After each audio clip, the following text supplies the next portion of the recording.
ምትቡበት ለበዓል የበዓል ልብስ ብትሉ ፍሬሽ እንጀራ ብትሉ ሂውማን ሄሮች ብትሉ የስፌት ዊጎች ብትሉ ምን አለፋችሁ የሌለ ምንም ነገር የለም። ፍላወር ኦፍ ኢትዮጵያ አቡዳቢ ናቪጌት ሸገር ሬስቶራንት ጀርባ በአካል ሄዳችሁ ስትገዙም ሆነ በዋትሳፕ አዛችሁ ወይንም በቲክቶክ ገዝት ገብታችሁ አዛችሁ የምትከፍሉት ክፍያ 100 ድርሃም ብቻ ከሞላ የአንድ ኩፖን ባለቤት ትሆናላችሁ። ያ ኩፖን ደግሞ የግማሽ ሚሊዮን ብር የያዘ የእጣ ኩፖን ነው። እጣው የሚወጣው እዚህ ቤት ነው። መልካም እድል። የሚያስፈልጋችሁን ብቻ ገዝታችሁ 100 ድርሃም ከሞላ የግማሽ ሚሊዮን ብር ኩፖን ባለቤት ትሆናላችሁ። መልካም እድል ለውላችሁ።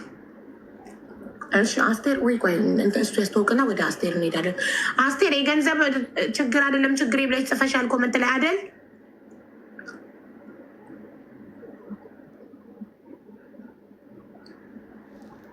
ሰምተሻል? እሺ አሁን ትታያለህ ግን ሚውት ነክ። ኦኬ አውዬ አሁን ደህና ነው? አሁን ይሰማል። ኦኬ እሺ አመሰግናለሁ። ኢትዮ ሞባይሎች ነን እኛ የምንገኘው አላይን ሄሊሰንያ ዱባይ ውስጥ የምንይዛቸው አገልግሎቶች ሁሉም ኦሪጂናል የሆኑ ቲዳሬ የሆኑ ሞባይሎች ነው። ሞባይሎች፣ ኤርፎን፣ ቻርጀር፣ የኤሌክትሪክ እቃዎች ሙሉ እንዲሁም የኤሌክትሪክ ጥገናዎች አሉ ማለት ነው። ሙሉ ጥገናዎች አቡዬ አንቺ ትንሽ አስተዋውቂልኝ። እኔ ያኔ እስካሁን ባለው ሁኔታ በጣም ጥሩ ነው። አዲስም ከመሆናችን ጋር አንቺ እስኪ በደንብ አስተዋውቂልኝ ናት። እሺ እኮ ሁሌም እኮ እናንተ ከጨረሳችሁ በኋላ እኔ እሄድበታለሁ እኮ አንተ አውርተህ ስትጨርስ እኔ እሄድበታለሁ ባትለኝም። ኢትዮ ሞባይል ፎን የምትገኙት የት ነው? አላይን ሄሊሰንያ። ኦኬ አልአይን ነው። ኢትዮ ሞባይል ፎኖች የሚገኙት በዩናይትድ አረብ ኤምሬት አልአይን ነው። የሚይዙት ደግሞ ሁሉም አይነት ኤሌክትሮኒክስ ውጤቶችን፣ ጥራት ያላቸው ኤሌክትሮኒክስ ውጤቶችን እንዲሁም ሪፔሮችን ይሰራሉ። የተበላሹ ኤሌክትሮኒክሶችንም ማስጠገን ከፈለጋችሁ ኢትዮ ሞባይል ፎን አለላችሁ። ኢትዮ ሞባይል ፎንን ፎሎ በማድረግ ቤታቸው ላይቭ ገስት ላይ በመግባት ሞባይል መግዛትም ሆነ ማሰራት ትችላላችሁ። ስለዚህ ፎሎ አድርጓቸው። እንዲሁም ስልክ ቁጥራቸው ሞባይል ስልክ ቁጥራቸው ባይዋቸው ላይ አለ። ማሰራትም መግዛትም ነው የምትችሉት። ብቸኛ ሞባይል የሚጠግኑ ሀበሾች ዩናይትድ ኤምሬት ላይ። ስለዚህ ፎሎ አድርጓቸው። የፈለጋችሁትን ነገር ታገኛላችሁ ኢትዮ ሞባይል ፎን ጋር። እሺ እናመሰግናለን። ተጨማሪ መናገር ከፈለግ እድሉ እሰጥሃለሁ። በቃ አመሰግናለሁ። በቃ ሀቡ እንዳላያቸው እኛ በታማኝነት በፍሪ ደሊቨሪ ያላችሁበት ድረስ እናመጣለን። ኢትዮጵያ የምንልካለን ማለት ነው። ኢትዮጵያ መላክ ለምትፈልጉ ኢትዮጵያ የምናደርሳለን በታማኝነት። የምንይዛቸው ሁሉም ቲዳሬ ኦሪጂናል የሆኑ ስልኮች ናቸው።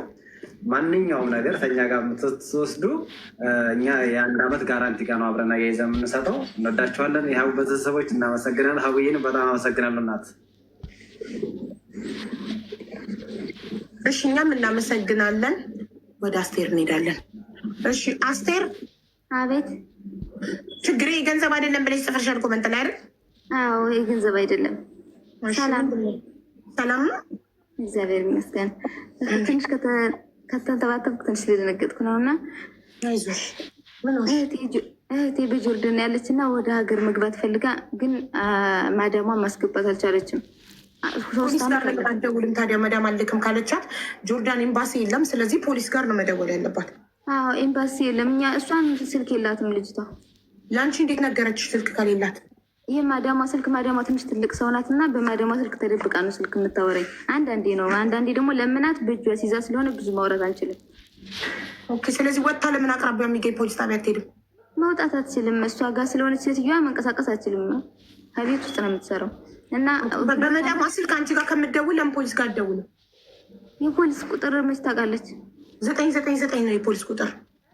ከዛ ምንድን ትላለች? ብዙ አረብኛ ደግሞ ደውላ አይኒድ ሄልፕ ነው አይኒድ ሄልፕ ስትል ፖሊሶች በአድራሻዋ ይመጣሉ እንጂ እኮ ኤምባሲ የለም እኮ ጆርዳን ኤምባሲ የለ፣ ቆንስላ የለ። ድሮ ቆንስላ ነበር ተዘግቷል። አሁን እሷ 2 ዓመት ጨርሳ ማለት ነው። ቀጣይ 1 ዓመት ሰርታለች። ያለ ቀማን ያሰሯት መውጣት ስለማችል እኛን ደግሞ ስልክ ስንደውልላት እንትን ትላለች፣ አታነሳም፣ ትዘጋብናለች ማለት ነው። ቤተሰብ ብቻ ሌላ ሰው ማንም እያዝ ነገር የለም እና እሷ ሴትዮዋ ደግሞ ቤተሰብ እንድትአዋራ ስለማትፈቅድላት ብቻ ቤት ብቻ ሁና እሷ ጋር ነው እየሰራች። 1 ዓመት አለፋት ያለ ቃማ ያለምን እኮ ችግር የለውም። ኢቃማ ኖረም አልኖረም ልጅቷ ደውላ ፖሊስ ጋር አይ ኒድ ሄልፕ ብላ ስትጮህ ፖሊሶች ይመጣሉ። አደጋ ላይ እንደሆነች አውቀው ሲመጡ ወደ ሀገር ላኩኝ ነው በቃ። ምክንያቱም ኤምባሲ እንደምን ጆርዳን ስልኩን አሁን ሁሌ መስት ትሰጣታለሽ። አብይ እስኪ አንቺ ድምፅ ሁኚ። እንዴት አድርጌ እኔ እዚህ ደግሞ አሁን ማዳም ጠሪ ስለምችል ያለው ብትባይ ነው እኮ መዳም ጋር ልደውልልሽ። እኔ መዳም ጋር ከደወልኩኝ ችግር ነው አይደል? መዳም ጋር እኔ መደወል የለብኝም። መዳም ጋር ከደወልኩ ማለት ልጅቷን የበለጠ ችግር ላይ ልጥላት ነው። ለምን ተናገርሽ ለሰው ብላ አይደል? ሌላ አንቺ ራሷ ልጅቷ ናት ፖሊስ ጋር መደወል ያለባት። ሌላ አማራጭ የለም ጆርዳን። ሌላ ምን አማራጭ አለ? እስቲ አንቺ የምታስቢውን ንገሪ። ምናልባት እኔ ካልመጣልኝ አንቺ ሀሳብ እኔ ማየ እንትን የዚህ ከዱባይ ወደዛ የምታስተካክሉ አንቺ እንዳለች እንጂ እኔማ ምንም አላውቅም። ከዱባይ ወደዛ ማለት የሚያስጠፋት ሰው ፈልጌ ላስጠፋት ነው። ምንድን ነው ማስጠፋት? የዱባይ ቢሮዎች የሚጠይቁልን እንደሆነ በህግ ነው። የዱባይ ቢሮ ማን ነው? እንጃ እንጃ። የዱባይ ቢሮ ማሪ ቢሮ ማለት እኮ ኤጀንሲ ነው የወሰዳት ማለት ነው። የወሰዳት አሁን የሉ ቁጥሩ አለኝ። ምን አገባው የዱባይ ኤጀንሲ ስለ ጆርዳን ምን አገባው? የሚመለከተው ነገር አለ? አሁን የእነሱ ኤጀንሲ ደግሞ የለም። የእነሱ ተደውሎ እንግዳ ሰው አይገኝም፣ ይቀያየራሉ። ትክክለኛው መንገድ እኮ አልኩሽ እኮ ሰው እዛ ጆርዳን ችግር ላይ ሲሆን ፖሊስ ጋር ነው የሚሄደው፣ ወይ ደግሞ ከቤት ወጥቶ በአቅራቢያው የሚገኝ ፖሊስ ጣቢያ ነው የሚሄደው። አሁን በቀደም ብርቱካን የምትባል ልጅ እንደዚህ ችግር ሲገጥማት ወጥተሽ አቅራቢያሽ የሚገኝ ፖሊስ ጣቢያ ሄጃ ያላት ሰዎቹ በተኙበት ሌሊት ላይ ወጥታ አቅራቢያ የሚገኝ ፖሊስ ጣቢያ ሄደች። ፖሊስ አሳፈራት ወደ ሀገሯ። ፖሊስ ነገሯ ሊልካት የሚችለው ያለ እቃማ ስለኖረች ችግር የለውም። እሷ ስትወጣ ፖሊሶቹ ጥፋት እኮ አይደለም፣ የሴትዮዋ ጥፋት ነው እኮ እቃማ ያላሰራችሁ። የእሷ ችግር እኮ አይደለም። አፍታ አይደለች ልጅ በህጋዊ መንገድ ነው ሄደችው። እቃማ ያላሰራችሁ ማዳም ናት። ባለማሰራቷ የምትጠየቀው ማዳም ናት። እሷ ምን አገባት? ማዳም ካላሰራት እሷ ምን ማድረግ ትችላለች? አሁን 2 ዓመቷን ጨረሰች እና 2 ዓመት ከጨረሰች በኋላ ቤተሰብ ማታገናኛትም፣ ወደ ቢሮ ማልወስዳትም ማለት ስልክ ማልያሳዝቻትም። ከዛ ሁን አሁን ምን እያስፈራሯት ምናምን ነው እኮ አልኩሽ እኮ። አሁን ለእሷ ሊረዳት የሚችለው አካል ፖሊስ ብቻ ነው። አንቺ ጋር ከምትደውል ፖሊስ ጋር ብትደውል ይሄ ፖሊስ ደውላት ነበር። ገባሽ? ፖሊስ ጋር ደውላ አይ ኒድ ሄልፕ አና አቢ ሙሳ አዳ ብቻ ብላ ካለች ፖሊስ ይደርስላታል። ገባሽ? ጆርዳን ፖሊስ ይደርሳል ማለት ነው። እንደ ብርቱካን ከጆርዳን አይደል እየነገርኩሽ ያለሁት። ስለዚህ ፖሊስ ነው መጥቶ 2 አማራጭ ነው ያላት። አንደኛ ደውላ ፖሊስ መጥራት፣ ሁለተኛ ሴትዮዋ በተኛችበት ወጥታ አቅራቢያ የሚገኝ ፖሊስ ጣቢያ መሄድ። በሩን ከፍታ እንደወጣች መንገድ ላይ ለምታገኘው ሰው ቴክኒቱ ፖሊስ ስቴሽን ወይንም ወዲኒ መክፈር አላህ ይኸሊክ ወዲኒ መክፈር ብትለው ማንም ሰው ፖሊስ ጣቢያ ያደርሳታል። በየሰፈሩ ፖሊስ ጣቢያ አለ። ገባሽ? ከዛ ውጭ ሌላ አማራጭ የለም። ጆርዳን ያሉ ልጆች በቃ ሌላ አማራጭ ለምሳሌ ጆርዳን ያሉ ልጆች ማለት ያስጠፏት ነው። እውነቱን ለምን አትነግሪኝ? በግልጽ የምትፈልጊ ሌላ አማራጭ ምን? ኤምባሲ ቢኖር ኤምባሲ እንደውላለን አልኩሽ። ሌላ አማራጭ ምንድን ነው የፈለግሽው? ጭንቅላትሽ ውስጥ ያለውን ንገሪኝና ይህ ሆነ እናደርግልሻለን። እኔማ ዝም ብዬ አንቺ እንዴት እንደምትረጂ አንቺ እንድትረጂ ብቻ ነው እንጂ የምፈልገው እኔ የማውቀው ነገር የለም። ከዛ ሰውም የለም።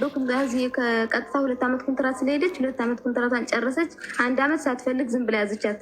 ከቢሮ ማለትልሽም ማለች ወደ ኢትዮጵያ ማለክሽ ማለቻት። ከዛ ያለ ቢሮ ውስጥ ላይ ሆና በግድ መብቷ ተጨቁና ስላለች ነው። ገብቶኛል እኮ ውዴ።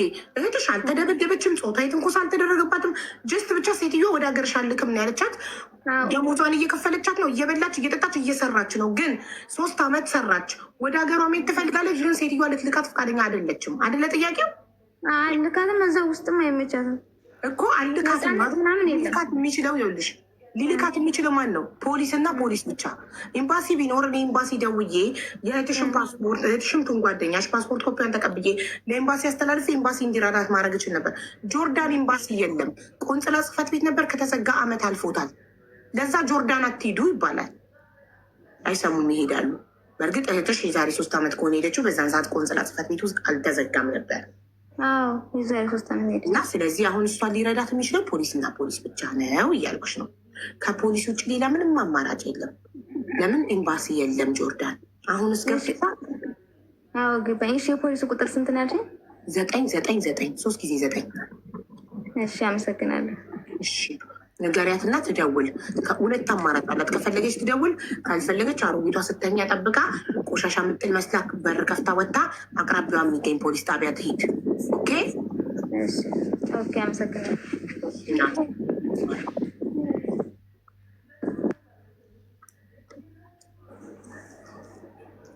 ማን ነው የሚለው? አስተማሪ ታሪክ አለኝ ብለሽ ጽፈሽ ነው የገባሽ። መሪም ነው የሚለው። ኤምኢ ብቻ ነው የሚታየኝ ለኔ። ኤምኢ ብሎ ዶት ዶት ዶት ዶት ነው የሚታየኝ። ሰላም ሀቡዬ፣ እንዴት ነሽ? አለን አለን ውዶቼ። ሳጂን ፎሎ አርጓት፣ የኔን ሰከንድ አካውንቴን ፎሎ አርጉት፣ ሚሚላቭን ፎሎ አርጓት፣ ፎሎ አርጉት። እዚጋ ገስት ላይ ያሉትን ሰዎች በጠቅላላ ቴንኪዩ። እሺ እናት አስተማሪ ታሪክ አለኝ ብለሽ ጽፈሽ ነበር። ደህና ነሽ ወይ? እንዴት ነሽ? በፊት እኮ ባለፈው አንዴ ገብቼ ነበረ የሆነ ታሪክ ጀምሬ እና የነሃና ጉዳይ ገብተው በዛው ተቋረጠ። መጀመሪያ በጫታ ላይ ነሽ ግን ውዴ አይሰማም። በጫታ በጣም አለ። በጣም አዳራሽ ነገር ውስጥ ነሽ? ናው ሬስቶራንት ውስጥ ነኝ። ያው ከዚህ መውጣት ስለማልችል እዚሁ ነው የምኖረው። ግን በጣም ይረብሻል እንደዚህ ያክል። አዎ ጸጥ ያለ ግቢ መውጣታችን ከአዳራሹ ከምግብ ቤቱ ወጣ ግቢ ጋር ነገር ሂሳብ ራሴ ስለምሰራ መውጣት አልችልም። ወይ ካልተሰማ ደግሞ ሌላ ቀን እንደውላለሁ ሰው ሲኖረኝ፣ ወይ ሌላ ቀን ገባለሁ። ይሻላል ይሻላል። ጋይስ ይሰማችኋል?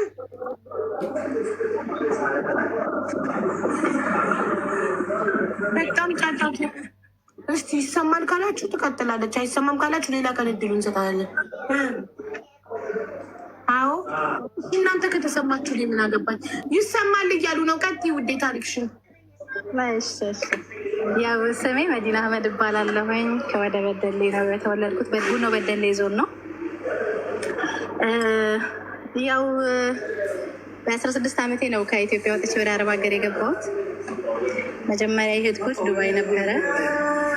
ያው ዱባይ አመት ከ8 ወር ሰርቼ እናቴ እየናፈቀችኝ እያለቀስኩ ሳስቸገር ተመልሼ ኢትዮጵያ ገባሁ። ከዛ ተመልሼ ትንሽ ቤተሰብ አይቼ ተመልሼ ዱባይ ሳውዲ አረቢያ ሄድኩኝ። በ2000 ስንት ሊሆን ነው 2004 አካባቢ። ከዛ 2004 ሄድኩኝ ወደ 2006 ድረስ። አሁንም በ2 ዓመቴ ተመልሼ ኢትዮጵያ ሄድኩኝ። ከዛ አይቼ ተመለስኩ። ብቻ ሳውዲ አረቢያ 3 ዓመት ከሰራው በኋላ ባለፈው እንደውም መብረቁ ላይ አስለጥፍ ያለውን የሆነ ሰው 14500 ድርሃም በሐዋላ ላክልኝ ብዬ ልክ ሰጥቼው በዛው በልቶ ቢቀረ ማለት ነው። 2010 ላይ ወደ ኢትዮጵያ ገባሁ። አሁንም ከሳውዲ 4 ዓመት ከሰራው በኋላ አገባሁኝ። የልጄን አባት ትምህርት ቤት ነው የተዋወቁት። ያው አግብቼ ገንዘቡንም ሰውዬው ልክልሻለሁ እያለኝ ስለነበረ ረጅም ጊዜ ጠበኩት። ሳይልክልኝ ሲቀር ያው ትዳሩም ሳልስማማ ስቀር ከባለቤቴ ጋር አንድ ልጅ ወልጄ ተለያየው ማለት ነው። ተለያየውኝ። ከዛ ልጄን እስከ 3 ዓመት ከምናምን አሳደግኩኝና ተመልሼ ወደ ዱባይ በቤት ሰራተኝነት ሄድኩኝ። ከሰውየው ጋር ተለያይቼ ማለት ነው፣ ከልጄ አባት ጋር። ከዛ በኋላ ዱባይ ተመልሼ ሄድኩኝ። ግን በጣም አልተመቸኝም ነበር እዛ ቤት እዚህ ቤት። ብቻ ያው ልጁ ከማን ተወለደ ምትላለች። ልጄን የወለድኩት ከአባቱ ነው። 2010 አግብቼ ስለነበረ ማለት ነው። 2010 አገባው ብዬሻለሁ። ከሳውዲ አረቢያ ተመልሼ እንዳላስረዝምባችሁ ብዬ ነው። ከዛ በኋላ ዱባይ ስመለስ ከልጅ አባት ጋር በ2ኛ ዓመት ነው የተለያየው። ግን ልጄን እስከ 3 ዓመት ከ2 ወር ድረስ አሳድጌ ያው ህይወቱ ምንም ስላለ ወደ ዱባይ ተመለስኩኝ ማለት ነው። ዱባይ ደግሞ ያለው ያው የኑሮ ሁኔታው እንዳጋጣሚ ሆኖ የስራ እድልም ስላልተመቻቸልኝ ብዙ ቦታ ገብቼ ሞክሬም ስላልሆነልኝ ያው 1 ዓመት ከ2 ወር 3 ወሩን ያው በስራ አጥነት 9 ወሩን ሰርቼ አሁንም ተመልሼ ወደ ኢትዮጵያ ሄድኩኝ ማለት ነው። ኢትዮጵያ ሲሄድ ስለ ሴንትራል አፍሪካ ሪፐብሊክ የሚባል ሀገር እዛ ዱባይ ሆኜ እዚህ የሚኖሩ ጓደኞች ስለነበሩኝ ያጠና ነበረ። እዛ እንዴት አይነት ሀገር ነው ምናምን እንደዚህ በጣም ወደኋላ የቀረ ሀገር ያላደገ ሀገር ነው፣ ግን ገንዘብ አለበት ምናምን ይባላል። በቃ ምርር ብሎ ስለነበረ ዱባዩ ነገር እስኪ እንግዲህ ሁኔታዎችን አመቻችተን አብረን እንሰራለን አልኩኝና ከዱባይ ተነስቼ ወደ ኢትዮጵያ ገባ። ቤተሰብ አንድ ወር አየሁኝና ወደ ሴንትራል አፍሪካ ሪፐብሊክ መጣሁ እንደገና ማለት ነው። አሁን ያለሁበት ሀገር ሴንትራል አፍሪካ ሪፐብሊክ ይባላል። እና እዚህ ቦታ ስኖር ያው በሬስቶራንት መጀመሪያ ሱቅ እንከፍታለን ተባብለን ነበር የመጣ ነው። የምግብ ግብአቶች ምናምን በኢምፖርት ላይ እየተደገፈ የሀገሩ የምትኖሪበት ሀገር ስም ሴንትራል አፍሪካ ሪፐብሊክ የሁሉ ረጅም ነው? ምንድነው አጭር ስም የለው? አዎ ሴንትራል አፍሪካ ሪፐብሊክ ወይም ደግሞ ማዕከላዊ አፍሪካ ነው የሚባለው በአማርኛ። አፍሪካ ያልውስጣ ይባላል በአረብኛ ደግሞ። ምን ይባላል በአረብኛ? አፍሪካ ያልውስጣ። አፍሪካ ያልውስጣ ይባላል። አዛገነኮ ታሪኩ እና ኮመንቱን ትተሽ ከኛ ጋር ታወሪያለሽ ወይስ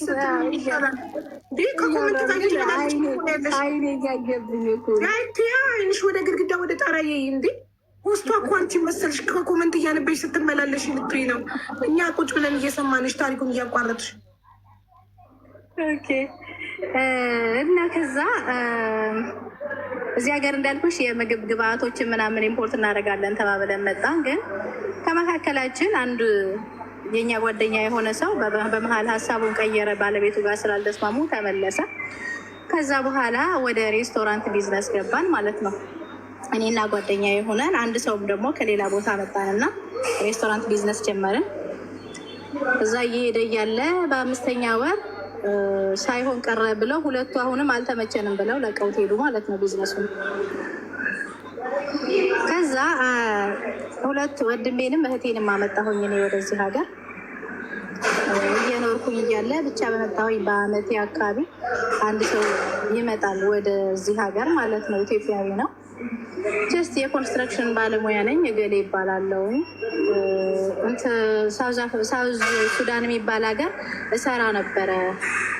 ከዛ 2022 አካባቢ የካንሰር የጭንቅላት እጢ ይዞሃል ተብዬ ከስራ ተቋረጥኩኝና ወደ ታይላንድ ለሕክምና ሄድኩኝ። ከዛ ሕክምና ቦታ 9 ወር ተኝቼ ሆስፒታል ተመልሼ። ሬስቶራንት መጥቶ ነው ይሄን የሚልሽ? አዎ እኔ ሬስቶራንት ነው መጥቶ እንደ ደንበኛ ሀበሻ ነው። ሀበሻ ነው። ኦኬ። ግን የሀገሪቷ ስም ግን ትክክል አትመስኝም። ለምን አፍሪካ የሚባል ሀገር አለ እንዴ? ብቻውን አፍሪካ ነው። ጉግል አርጊ። ሴንትራል አፍሪካን ሪፐብሊክ ባንጊ ይባላል ዋና ከተማዋ ናቸው። እና በጣም አቤ ከርቤ እኮ ባንጊ በያ ታዲያ ባንጊ ዋና ከተማዋ ነው፣ ሀገሩ አይደለም። እሺ ቆይ አንዴ ጎግል ላይ ሰርች ላድርግና ባንዲራ ጎግል አርጊውና ታየዋለሽ። እስቲ ንገሪ ምንድነው? አፍሪካ ሴንትራል አፍሪካን ሪፐብሊክ ወይም ደግሞ አፍሪካ ያልውስጣ በዩ በአረብኛ በእንግሊዝኛ ሴንትራል አፍሪካ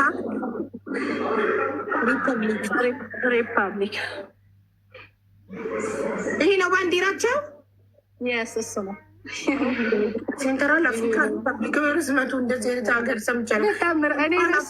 ሪፐብሊክ ፍላግ ብዬ ነው የገባሁት። ኦኬ ሴንትራል አፍሪካ ሪፐብሊክ ይባላል። እሺ ከዛ በኋላ አንድ አበሻ ከስተመር መጣና ያለሽንና ምን አለኝ፣ እኔ ሳውዝ አፍሪካ ላይ ኢንቨስተር ነበርኩኝ በኮንስትራክሽን ዘርፉ ማለት ነው። ብቻ እዛ ስኖር በ2022 ማለትም የዛሬ 4 ዓመት አካባቢ ድንገት የጭንቅላት እጢ ያለብህ ተባልኩኝ። የኮንስትራክሽን ማቴሪያል ላዝ ወደ ዩጋንዳ በሄድኩበት የጭንቅላት እጢ ያለብህ ተባልኩኝ። ከዛ ተነስቼ ወደ ታይላንድ ሕክምና ሄድኩኝ። 9 ወር ተኝቼ ተመልሼ ማነው ይሄ ሩዋንዳ የሚባለው ሀገር ትንሽ ለማገገምና ለመዝናናት እንደሄድኩኝ ስለ ሴንትራል አፍሪካ ሰማሁኝ አለች።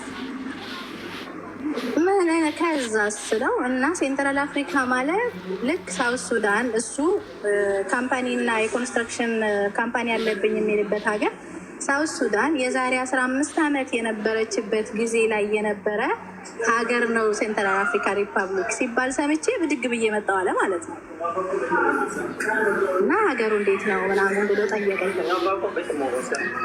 ሀገሩ ደህና ነው፣ እንዲህ ነው እንዲህ ነው እንዲህ ነው እንዲህ ነው ብዬ ያው እንደ አንድ ሀገር ውስጥ ትንሽ ከሱ በላይ እንደቆየ ሰው ያለውን ነገር ላስረዳው ሞከርኩኝ ማለት ነው። ከዛ በሁለተኛ ቀን መጣ። እዚህ እኔ ጋ የሚሰሩ ልጆች አሉ። አንዱን ከነሱ መሀል ይጠራና ይችን ፎቶ ያት ይለዋል። ምንድን ነው ሲለው እሷን ትመስላለች ምናምን ተባብለው ከዛ አፈቅርሻለሁ በዛው ጀመረ። በቃ እዛው የዛኑ ቀን ጀምሮ ማለት ነው። ምንድን ነው ሲባል በፊተኛ ፍቅረኛዬን ትመስላለች እንደ በቃ በጣም ወድጃታለሁ አለ ማለት ነው። ከዛ እንዲህ እያለ በቃ ዝም ብሎ እንዲሁ ያወራልኝ። ተመሳሳይ ነገር ይመጣል፣ ሁሌ ይመጣል፣ ቁርስም ይመጣል፣ ምሳም ይመጣል ምናምን ማለት ነው። ከዛ ያው ከሕክምና መጥቼ ነው አላገገምኩም ደግሞ ብሏል። አንድ ቀን ሲደውልልኝ አቦ እኔ ስልክ አልወድም፣ በዛ ላይ ደግሞ የስራ ሰው ነኝ፣ ስራ አልወድም፣ ይሄ ስልክ ማውራት አልወድም፣ አትረብሸኝ፣ ኑሮ ልኑርበት አልኩት ማለት ነው። ስለው ያንን አለችኝ፣ ኑሮዬን ልኑርበት አለችኝ። እኔ ኑሮ ብዬ እሷን ይዣት ብሎ ፓራላይዝ ሆንኩኝ አሉ እንግዲህ ጓደኞቹ ማለት ነው። ከዛ ማለት አንቺ የስራ ሰው ነኝ ወሬ አልፈልግም እስራኤል ስራ ተናዶ ነው ፓራላይዝ ሆነ። ፓራላይዝ ሆንኩኝ። ለምን ፓራላይዙ መጀመሪያም አለ። ይሄ ኬሞቴራፒ ማለት በነገራችን ላይ ትልቅ የህክምና ሂደት ነው። ያው ህክምና ባለሙያዎች ያውቁታል። ጭንቅላቱ በእንትን የሚታጠበው ማለት በጨረር እጢውን በጨረር ለማቃጠል የሚደረገው ሂደት ማለት ነው። እሱ የካንሰር ታማሚ ነው። እዛ ሀገር የመጣው ለህክምና ነው አይደል? እኛ ጋር የማይመጣው ለህክምና አይደለም። እዚህ የማይመጣው ለኢንቨስትመንት ነው ያለው። ሀገሩን ለቢዝነስ ሊያጠና ነው የመጣው። ለአጠና ነው የመጣሁት አለ እኮ። ሆቴል ያረፈው ወይስ ቤተሰብ አለው? በዛ ሰዓት ሆቴል ነው ያረፈው። መጀመሪያ አካባቢ እኛ ጋር በሚመጣበት ሰዓት ማለት ነው። ህክምናውን የት ነው ያካሄደው? ታይላንድ ነው አለ። ታይላንድ ታክሞ ድኖ ወደ ኢትዮጵያ ተመልሶ ወደ ኢትዮጵያ አልተመለሰም። ሩዋንዳ ነበረ። ሩዋንዳ ቁጭ ብሎ እያወራ እያለ ስለ ሴንትራል አፍሪካ ሰው ሲያወራ ሰማ። ታዲያ ለህክምና በእርዳታ ተሰብስቦለት ነው የታከመው ወይስ በራሱ ገንዘብ? በራሴ ገንዘብ ነው የታከምኩት ነው ያለው። እሺ አሁን መጣ። አንዴ ማሬ መዲናዬ፣ ቆይ ለህክምና የት ሀገር ነበር የሄደው? ህንድ፣ ታይላንድ ሄደ፣ ታከመ፣ ዳነ። ከዛ ምን ሊያደርጉ ኡጋንዳ ሄደ? ሩዋንዳ የሄደው ለመዝናናት ህክምና በኋላ ህክምናውን ታይላንድ ጨረሰ። ማሻላ ሀብታም ነው። ህክምናውን ታይላንድ ጨረሰ። ለመዝናናት ሩዋንዳ ሄደ። ሩዋንዳ ተዝናንቶ ደግሞ አንቺ ያለሽበት አፍሪካ ሀገር ደግሞ ምን ሊሆን መጣ? ለቢዝነስ ሊያይ ቢዝነስ ማን ሊሆን ቢዝነስ ሊሰራ ነው። ሀገሩን ቼክ ሊያደርግ። ለምን ኢንጂነር ነኝ ነው ያለው። እንግዲህ እናንተ ሀገር ማነው አፍሪካ ሴንትራል አፍሪካ አንቺ ምትኖሪበት ሀገር ቢዝነስ ሊያጠና መጣ። ቢዝነስ ሊሰራ ካረፈበት ሆቴል አንቺ ጋር አበሻ ሬስቶራንት ስላለሽ ምግብ ቤት ሊበላ በመጣበት እንደሚያፈቅርሽ ነግሮሽ በስልክ ማውራት ጀምራችሁ ከዛ አረበናት በጣም ወሬ ትወዳለን፣ የስራ ሰው ነኝ ወሬ አታብዛ ምናምን ስትዩ በዛ ንዴት ፓራላይዝ ሆነ። ከዛ ጓደኞቹ ደግሞ መጥተው ለአንቺ ፓራላይዝ ሆነ አንቺ ወሬ አታብዛ ስላልሹ አሉሽ። ያው እነሱ ሳይሆን የሚመጡት እሱ ራሱ ይለኛል በስልክም ብቻ ጓደኞቹም ደግሞ ይነግሩኛል። ስለ አንቺ ብቻ ነው የሚያወራው። ምን ሆነሽ ነው? እሱ በሽተኛ ነው፣ ደህና ሆኖ አላገገመም፣ ምን አለ ብትረጁ ምናምን ይሉኛል። ከዛ በክራንች መጣ። በ3ኛ ቀን ነው በ4ኛ ቀን ምናምን ብቻ እንደዚሁ እያለ እንደዚሁ እያወራን እያለ የፍቅር ጥያቄውን ሳልቀበለው ግን በጣም እያመመው መተኛት ጀመረ። ከሆቴል ወጥቶ ቤት ተከራየ ማለት ነው። ከሆቴል ወጥቶ ቤት ተከራየ። በሽታውን በቃ እየጠናበት መጣ። ፓራላይዝ ሆነ፣ በሙሉ የማይንቀሳቀስ ሰው ማለት ነው። አንድ እግሩ ደህና ነው፣ ግን ሁለተኛ እግሩ ያው ፓራላይዝ ነው። ከዛ እህቴና ወንድሜ ያሉ ብዬሻለሁኝ። እህቴ ደግሞ ምን አለ አንዳንድ ጊዜ እኮ ይሄድ ለምንድን ነው ማታግዥ ምናምን ትለኛለች። እሄዳለሁ፣ አንዳንድ ጊዜ አየዋለሁ፣ ምግብ ሲያስፈልግ ምግብ ምናምን ወስድለታለሁ ምናምን። እንደዚህ እያለ 6 ወር ቆየን፣ የፍቅር ጥያቄውን ሳልቀበለው ማለት ነው። ብቻ በመሀል ያገግማል፣ በመሀል ደግሞ መልሶ ይታመማል፣ በመሀል ያገግማል፣ መልሶ ደግሞ ይታመማል። መድኃኒቶችን ወስዳለሁ ይላል። ከዛ እሺ በቃ ከዛ 6 ወር ሲሆን እሺ በቃ የፍቅር ጥያቄን እቀበለዋለሁ። ያው አንቺ እኮ ብትረጂኝ ያገግማለሁ። ኬሞቴራፒ የጭንቅላት እጢ የሚባለው ነገር የማስበው ነገር ጋር የምጨነቀው ነገር ጋር የተያያዘ ነው። ምን አለ ብትረጂኝ ምናምን ይለኛል ማለት ነው። ኦኬ ከዛ ኑሮ ጀመርን። እንዲሁ እያለ ኑሮ ጀመረን። ሌሎች ኢትዮጵያኖች አሉ ኑሮ ጀመረን ስትይ ማለት ያው እኔ እህቴና ወንድሜ ጋር ነው የምኖረው። ግን ያው የፍቅር ጥያቄውን ተቀበልኩት። ዛሬ ነገ እንጋባለን ይለኛል ማለት ነው እሱ። ከዛ ምን አለ እኔ የፖለቲካ ባክግራውንድ አለኝ ማለት ነው። እንዴት አይነት የትግራይ የጀኔራል ልጅ ነኝና ኢትዮጵያ መግባት አልችልም አለ። ቤተሰብ ጋር መሄድ አለብን እና የምንጋባ ከሆነ ፕሮግራማችን ቤተሰብ ጋር አድርገን ነው መመለስ ያለብን ስለው ማለት ነው። እኔ ፖለቲካል ባክግራውንድ ስላለኝ ኢትዮጵያ መግባት አልችልም አለኝ ማለት ነው። ለምን ስለው እንዲህ ነው እና ያው መሄድ አልችልም። ኦኬ ታዛ ምን ይሻላል ታዲያ? ያው ነገሮች እስከሚስተካከሉ ድረስ ሰብር አድርገን ወደ አሜሪካ አብረን እንሄዳለን። ከዛ ሰርጋችን አሜሪካ እናደርጋለን አለኝ ማለት ነው። ከዛ እንደዚህ እያለ አንድ ሁለት እያለ በዙሪያው ያሉ ሰዎችን በስልክ አገናኘኝ። እናቱ፣ ወንድሙ፣ ሳውዝ ሱዳን ደግሞ ቢዝነሱን የሚከታተሉን ሰዎች ጭምር ማለት ነው። ሳውዝ ሱዳን ቢዝነስ አለው እንዴ? ሳውዝ ሱዳን ኮንስትራክሽን ካምፓኒ አለኝ። እኔ በአይንሽ አላየሽም? አለኝ ግን ብሎሻል? አለኝ ግን ብሎኛል። ኦኬ ጥሩ። ሰርጋችሁ ኢትዮጵያ ሳይሆን አሜሪካ ሊካሄድ ነው? አዎ ሰርጋችን በአሜሪካ ሆነ ማለት ነው። አድላችሁ በእናታችሁ። እሺ ነው።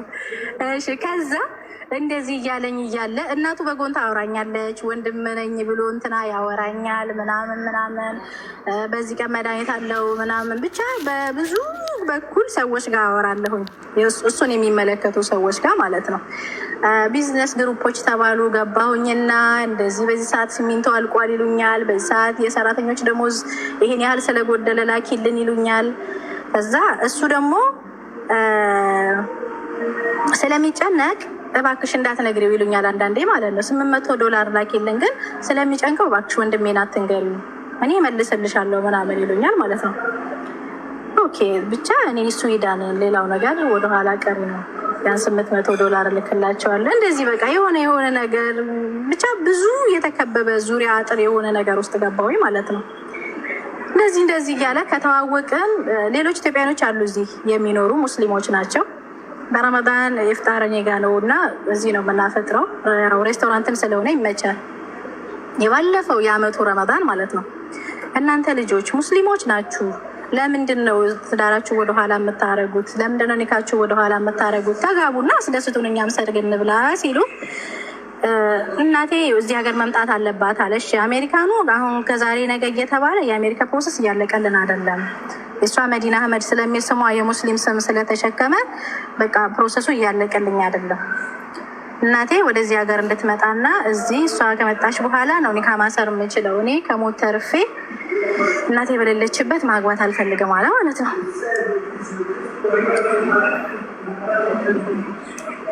እሺ ከዛ እናቴ የዛሬ ወር ትመጣለች ተባለ። እናትየዋ እሺ ተባለ። ስንጠብቅ ወር ደረሰ። ወር አልመጣችም። ለምንድን ነው ሲባል የትግራይ ጀነራል ሚስት ስለነበረች አሁንም የፖለቲካል ጉዳይ ስላለባት ፓስፖርቷን ልታሳድስ ስታስገባው አልሰጣት አሉ ተባለ። እንግዲህ እና ታዲያ እስኪ ትንሽ እንጠብቅ አሁንም አንድ ወር ምናምን ሲባል ብቻ አመት ከ6 ወር ሆነን እንደዚህ እያለ ማለት ነው እየተንዛዛ ነገሩ። ከዛ ወደኋላ ብዙ ነገሮችን ሳስባቸው የቆንኩበት ነገር መሰረት የለውም። በቃ ብዙ ነገሮች አመት ከ6 ወር ከቆዩ በኋላ በቃ ጥያቄ እየሆኑብኝ ሲመጡ አሁንም እነዚህ ወንድሞችን ሰበሰብኩና እዚህ ያሉ ኢትዮጵያውያኖችን እንግዲህ እንዲህ እያለ ነው፣ ህይወቱ በአደጋ ውስጥ ነው፣ ከዚህ በኋላ ባለው በጤና ሁኔታ ተጠያቂ አይደለሁም ብዬ ተለያየን ማለት ነው። ማለት ከዚህ በኋላ በአመት ከ6 ወር ስልሽ 6ቱን ወር አንድ ኮምፓውንድ ውስጥ ነው የምንኖረው። እህቴም ወንድሜም እሱም ሌሎችም 2 ሰራተኞች ኢትዮጵያኖች አሉና በአንድ ኮምፓውንድ ውስጥ ነው የምንኖረው 6ቱን ወር በኋላ ላይ ያለውን ማለት ነው። ከዛ በኋላ ግን ነገሮቹ መቅጣጫቸው እያማረኝ ሳይመጣ ሲቀር አይ ከዚህ በኋላ ያለውን ኃላፊነቱን እኔ አልወስድም፣ እኔም እንዲህ ያለ ነገር ስላለ ከዚህ በኋላ ባለው ነገር እናንተን አሳውቃችሁ ያው ከህይወቴ እንዲወጣ ፈልጋለሁ ብዬ ወጣሁኝ። እኔ በወጣሁኝ 5 ቀን 8 ቀን ሳይሆነው ሰውዬው ከሀገር ወጣ። የት እንደሄደ አይታወቅም።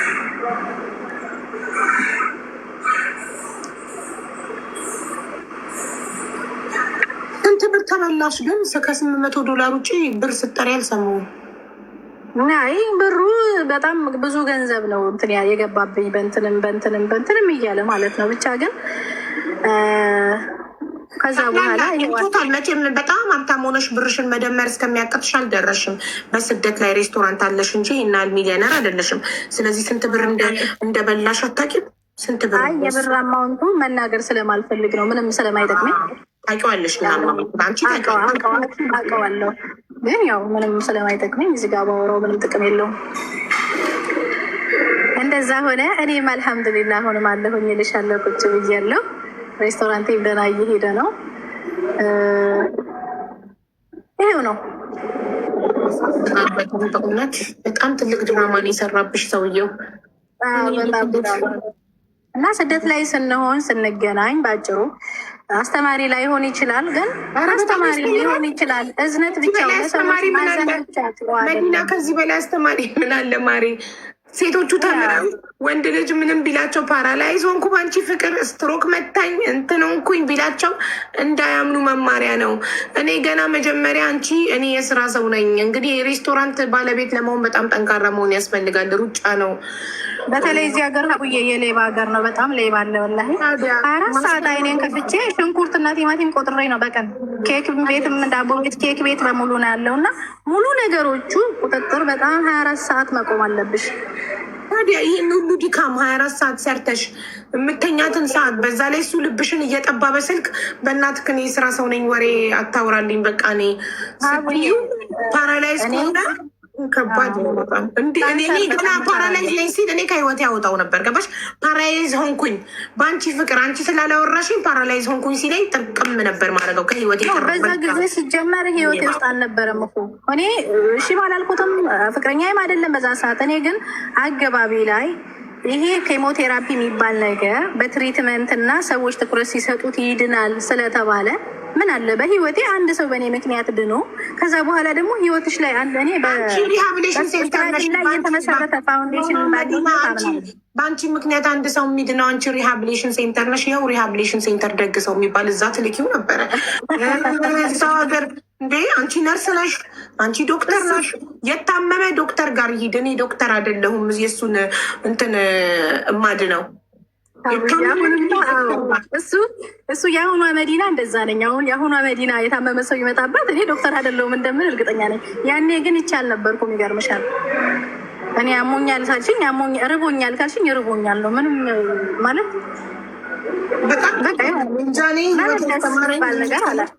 ማንንም ሰው አላምንም። ሰው እንጃ። በተለይ ደግሞ ይሄ በጣም የተጋነነ ቃላቶችን የሚጠቀም ሰው ገባሽ? በጣም በፍቅርሽ ታሳዝኝኛለሽ የሚል ሰው እኔ እኮ ሀቡዬ ምን የማያሳዝንም እኮ ይገርምሻል። ቁጭ ብዬ ካውንተር ላይ ብር ስቀበል የምውል ሰው ነኝ፣ ግን በጣም ታሳዝኝኛለሽ ይለኛል ቁጭ ብሎ። እኔ እንዴት እንደሆነ አላውቅም። ምናንኩኝ ማሳዝን ሰርቼ እየበላው ያለው ሰው ነኝ። ምን ነው የሚያሳዝነው? አትዩ አሁንማ ግን ያኔ ማለት አልችልም። በቃ እየታየው ነው የሚመስለኝ የሆነ ነገር። በጣም ታሳዝኝኛለሽ ይለኛል። ገባሽ መሰለሽ? ታሳዝኛለሽ ያለው ሊሰራሽ ያሰበውን ስለሚያውቅ ነው ያሰበውን ብር ስለሚያውቅ ለዛ ነው ያሳዘንሽው። ለዛ ነው ታሳዝኛለሽ ሲልሽ የነበረው። ገባሽ? እኔ አቡዬ የአንቺ ብልጠት ትንሿ ኑራይ ቢሆን ግን አሁን እኔ ወላሂ እኔ አሁን ኤግዛክትሊ እንዳንቺ ነው አመለካከቴ። ብዙ ነገር እከተልሻለሁ እና ደግሞ ህይወትም አንድ ጊዜ በዶማ ከመታች በኋላ አሁን በጣም አደገኛ ሴት ነኝ። ግን በፊት በቃ ራቤ ካልሽኝ ይርቦሻል፣ ጠማኝ ካልሽኝ ጠምቶሻል። ምንም ወደ ጎን ማሰብ አልችልም። ጀስት በቃ ፓራላይዝ ነው። መዲና እኔ እሰጣለሁ መስጠት ለምፈልገው ሰው፣ ላዘንኩለት ሰው። ማንም ሰው ግን ብልጥ ሆኖ መጥቶ አታለኝም። ከሱ የባስኩ ነኝ። ገባሽ? ምስጥ ነኝ ካለ ከሱ የባስኩ ምስጥ ነኝ። ቆቅ ነኝ ካለ ከሱ የባስኩ ቆቅ ሆኜ ነው የምጠብቀው። ግን ላሳዘነኝ ሰው ግን ከልቤ ምንም ገባሽ? የሰው ልጅ